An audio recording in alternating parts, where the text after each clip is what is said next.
I don't want to disillusion your audience, but the rates are not going to come down, won't come down for a significant part of time. The insurance industry has lost money insuring long-haul interstate truckers. Until there's enough premium back into the marketplace so that the insurance carriers can make a living or make a profit, or at least break even at this level, the rates are not going to come down. Now, there's going to be a gap between what the motor carrier does right, if they have a clean operation, have access to all this new technology, or paying attention, versus the people who have not paid attention. That gap's going to widen here. Part of it is you've heard about these nuclear verdicts. Well, that's just a tip of the iceberg, because what's underlying that is that mediations and stuff, the insurance companies are having to offer more money because everything's pushed up. About 3 years ago, the average case with fatality was about 1.2 million. Today, the reports are going over 2.5 million just for fatality. There was an article that came out, or a report just came out, FMCSA, that there's more fatalities, not a whole lot more this year than previous years. So it's not a good picture right now to talk about this. This is going to weed some drivers out. Yeah.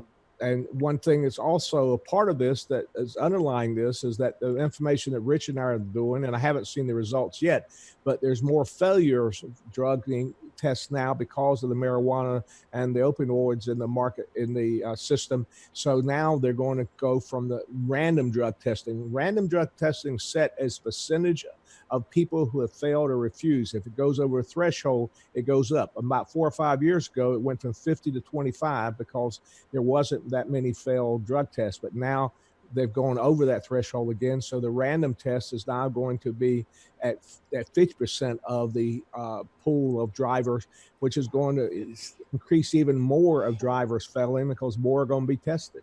And now you can't avoid it, because now the motor carrier and the testing agency has an absolute requirement to report to the clearinghouse. And before a driver can be hired with a CDL, that potential new employer has to verify that they're clean in the clearinghouse, or they can't hire them. You can't not check. You cannot not report. And so now you have to clear it. Now, well, some people figure out a way around it and not check it and hire them. Yeah, but they're going to be subject to some fines and penalty. But now this goes back to insurance. If the insurance industry finds out they're not doing it, they're not going to get insured, because that's going to be a case where we could not defend the actions of that motor carrier who's our insured. I don't care if the driver did not fail the drug test. Or have no failed drug tests. If they're not doing the clearinghouse, we're just going to open the pocketbook from the insurance industry. I was going to say, yeah, that's when the lawyers will have a field day, and we just talked about how we're trying to minimize those problems. You don't need to give any attorneys more ammunition, more quivers in their arrows to be shot at. No, you really don't. The driver always had to take their physical in and get it attached to their MVR, but that wasn't the case, right? So drivers were used to carrying a copy, a certificate along with them, right? So at a roadside, they could show the officer, yeah, I've got my med cert. That gets rid of it, right? Now it's right on your license. You still got to make sure that gets on your license. That little piece of paper that they give you when you walk out of the doctor's office, that's only good for a couple weeks. You know, you still have to get your forms into the right governmental agency in whatever state, Missouri, Florida, Arizona. And you got to make sure that it gets attached to your license. Otherwise, you're going to have a defect. You're going to have a problem. Which requires the driver to go to the Department of Motor Vehicles every 2 years, take it and register it. Now, some cases like Florida, we don't have to have a lot of license renewed every 10 years. So during that cycle, that driver's going to have 4 physicals and take it down those 4 times. And the problem is the motor carrier now isn't a part of it, but they got to track it and coordinate. They're pulling the MVRs annually, which they have to, and verify on the MVRs that they pass the physical. All this stuff was put in to more accurately enforce regulations. But about 5 or 6 years ago, what I contributed this to, and Rich and I talked about this, is the interstate system. This was a major improvement to reduce crashes, putting these 18-wheelers in their own environment and lanes without being without the interaction of side roads and stop signs and things like that. But the interstate system has now become congested and is leading to some of the problems.